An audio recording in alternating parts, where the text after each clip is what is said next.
साथियों, loan default के matter में आज का वीडियो आपके लिए महत्वपूर्ण होने वाला है। कारण ये है कि आज के वीडियो में हम ये जानकारी देंगे कि आपको पता ही नहीं चलता है और आपके खिलाफ आर्बिट्रेशन अवार्ड पारित हो जाता है। इसीलिए मैं आप तमाम साथियों से एक बात कहना चाहूँगा कि आप आर्बिट्रेशन का नोटिस आए, आप लोन डिफॉल्ट हो गए, आपको मालूम है कि लोन डिफॉल्ट के मैटर में जो एनबीएफसी है वह क्या करती है, वह आपको सेक्शन 25 का नोटिस देती है।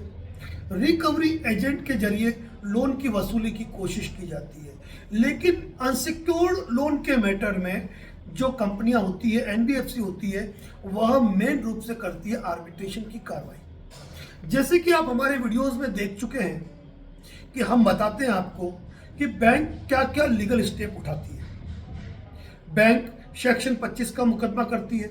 सेक्शन 25 का मुकदमा करने के लिए आपको रजिस्टर्ड पोस्ट से नोटिस भेजना अनिवार्य है। यानी कि जो भी कंपनी आपके ऊपर ईसीएस बाउंसिंग का केस करना चाहती है या 138 एनआई एक्ट के अंतर्गत कार्रवाई करना चाहती है, तो उन कार्रवाई के अंतर्गत आपको जरिए रजिस्टर्ड पोस्ट नोटिस देना कंपलसरी है। अब ये बात हो गई सेक्शन 25 की। तो सेक्शन 25 में आप इंतजार करते हैं कि आपके एड्रेस पर नोटिस आएगा, और नोटिस आएगा तो आपके खिलाफ सेक्शन 25 की कार्रवाई होगी। लेकिन जब मैटर ऑफ आर्बिट्रेशन की बात करते हैं, यानी कि अनसिक्योर्ड लोन में लोन वसूली का जो सबसे बड़ा हथियार है वो एनबीएफसी है। एनबीएफसी का आर्बिट्रेशन पावर है। अब आर्बिट्रेटर क्या होता है? आर्बिट्रेटर एक मध्यस्थ होता है जो आप दोनों ही पक्षों द्वारा नियुक्त किया जाता है। कंपनियां यहां पर धड़ल्ले से आर्बिट्रेशन की धज्जियां उड़ा रही है, लेकिन यहां पर एक महत्वपूर्ण बात कहना चाहूंगा जो हो सकता है वीडियो में रह जाए, इसलिए पहले कहना चाहूंगा। आप क्या सोचते हैं कि आपको आर्बिट्रेशन का नोटिस कैसे आएगा? आर्बिट्रेशन का नोटिस भेजने के लिए कंपनियां विहित नियमों का पालन नहीं करती है। कंपनी आपको टेक्स्ट मैसेज के रूप में लिंक भेज देती है और आप नॉर्मल लिंक समझ के छोड़ देते हो। जब आप लिंक पे क्लिक करोगे तो अंदर नोटिस ओपन होगा। उसके बाद दूसरा जो तरीका है, आजकल व्हाट्सएप करते हैं कि व्हाट्सएप पे आपको नोटिस भेज दिया। तीसरा जो तरीका है ना, वो है ईमेल। आपको ईमेल कर दिया। लेकिन यहां पर आपको एक चीज ध्यान रखने की जरूरत है कि अक्सर जो ईमेल है ना, वो जंक यानी कि स्पैम फोल्डर में चले जाते हैं, और स्पैम फोल्डर के जो मैसेजेस है वह हम देख ही नहीं पाते, कारण कि वह ऊपर आएगा नहीं। इसीलिए मैं तमाम साथियों से ये कहूंगा, यदि आप लोन डिफॉल्टर है तो आपको इनबॉक्स के साथ साथ आपको स्पैम फोल्डर भी चेक करना चाहिए। कहीं ऐसा ना हो कि आपके स्पैम फोल्डर में आपको नोटिस आ गया, आपने उस नोटिस पे गौर ही नहीं किया, दूसरा नोटिस भी आपको आया, वो स्पैम फोल्डर के अंदर आया, आप ये सोचते रह गए कि बैंक अभी तक हमारे खिलाफ कोई कार्रवाई क्यों नहीं कर रहा है, और वहां नोटिस आपके स्पैम फोल्डर में पड़े हुए हैं। जब कोई मेल किया जाता है ना, तो मेल करने वाले के पास सेंट आइटम में वो चीज रिकॉर्ड हो जाती है कि उसने अपनी तरफ से मेल भेज दिया। वहां ये मेंशन नहीं होता है कि वो मेल आपके इनबॉक्स में जा रहा है या स्पैम में जा रहा है, उनकी तरफ से उन्होंने काम कर दिया।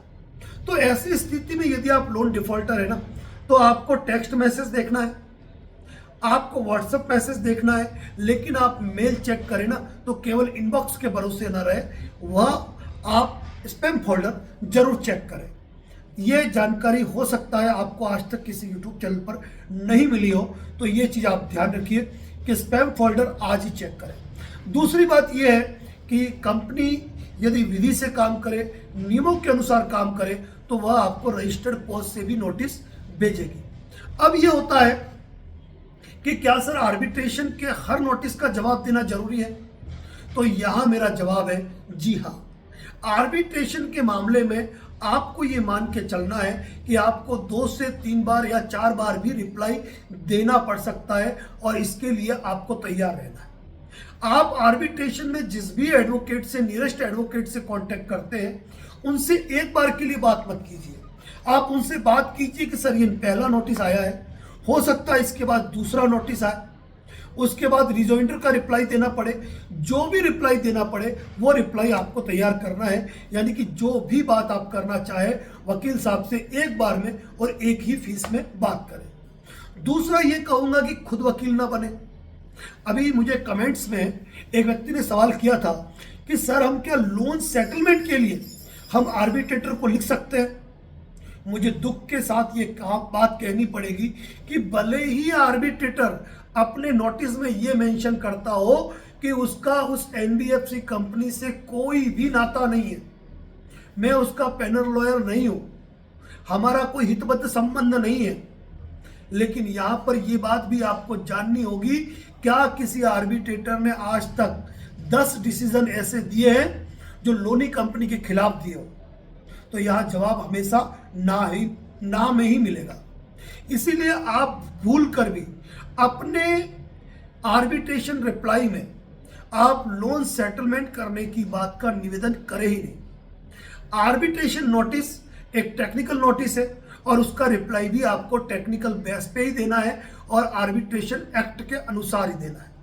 माननीय सर्वोच्च न्यायालय और उच्चतम न्यायालय द्वारा आर्बिट्रेशन के मैटर में जो डिफेंडेंट है, यानी कि जो लोन डिफॉल्टर है, उनके पक्ष में जो जजमेंट दिए गए उनका सहारा लेकर ही आपको रिप्लाई करना है। आपको ये रिप्लाई देने की आवश्यकता नहीं है कि मैं किन कारणों से डिफॉल्ट हुआ, मेरी अभी की फाइनेंशियल क्या कंडीशन चल रही है, किन कंडीशन के कारण मैं लोन रीपे नहीं कर पाया, यानी कि और इतने समय में मैं लोन पेमेंट करूंगा, मैं सेटलमेंट चाहता हूं, कंपनी मुझसे सेटलमेंट नहीं कर रही है। इन चीजों से कोई फर्क नहीं पड़ने वाला है आर्बिट्रेटर को। आर्बिट्रेटर को यदि आपको रिप्लाई देना है तो उस रिप्लाई से संबंधित एक वीडियो हमारे इसी चैनल पर पोस्ट है, लेकिन सलाह यह रहती है कि कभी भी किसी भी एक अच्छे वकील या लीगल एक्सपर्ट एडवोकेट की राय लेकर ही आप अपना रिप्लाई तैयार करें। और फिर कह रहा हूं कि आपके मेल बॉक्स में आप स्पैम फोल्डर देखना कभी भी ना चूके। ये बात मान के चलना कि यदि आपने 2 या 3 बार जो भी विहित प्रावधान है उन प्रावधानों के तहत यदि आपने रिप्लाई दे दिया ना, कंपनी भले ही आर्बिट्रेशन अवार्ड पास करके आपके घर पर रजिस्टर्ड पोस्ट पे भेज देगी, लेकिन उसको एग्जीक्यूशन करने से पहले वो 1000 बार सोचेगी, क्योंकि जो व्यक्ति हर लेटर का रिप्लाई दे रहा है ना, तो जाहिर सी बात है वो कोर्ट में खड़ा होकर अपनी आपत्ति जरूर बताएगा। और सबसे बड़ी बात कहूं, जहां तक संभव हो मेल से तो भेजो, लेकिन आर्बिट्रेशन रिप्लाई आपको जो है वो जरिए रजिस्टर्ड पोस्ट भी भेजना चाहिए। साथियों, लोन डिफॉल्ट से रिलेटेड हमारे कई वीडियो पोस्ट है, आप चैनल पर विजिट करके आप हर वीडियो देख सकते हैं। आपको कॉल बुक कराने की आवश्यकता ही नहीं पड़ेगी यदि आप चैनल पर विजिट करके सारे वीडियो देखते हैं। लेकिन यह कहूंगा कि advocate Narendra Joshi YouTube channel पर जरूर विजिट करें यदि आप फेसबुक या इंस्टाग्राम पर हमें देख रहे हैं तो। साथियों, आज के वीडियो का जो मकसद है वो ये है कि आर्बिट्रेटर को रिप्लाई में इस चीज से कोई मतलब नहीं है कि आपकी फाइनेंशियल कंडीशन क्या है, आप लोन सेटलमेंट करना चाहते हैं, किन कारणों से लोन नहीं भर पाए। वहां रिप्लाई होगा टोटली टेक्निकल और लीगल रिप्लाई होगा, इसलिए खुद से वकील बनने का प्रयास बिल्कुल भी न करें। यदि आपके कोई अलग सवाल है तो कमेंट बॉक्स में लिखें, हम कोशिश करेंगे उस पर वीडियो बनाने की, लेकिन चैनल पर विजिट करें क्योंकि हम देते हैं यूनिक जानकारी जो आपके ज्ञान को बढ़ाती है।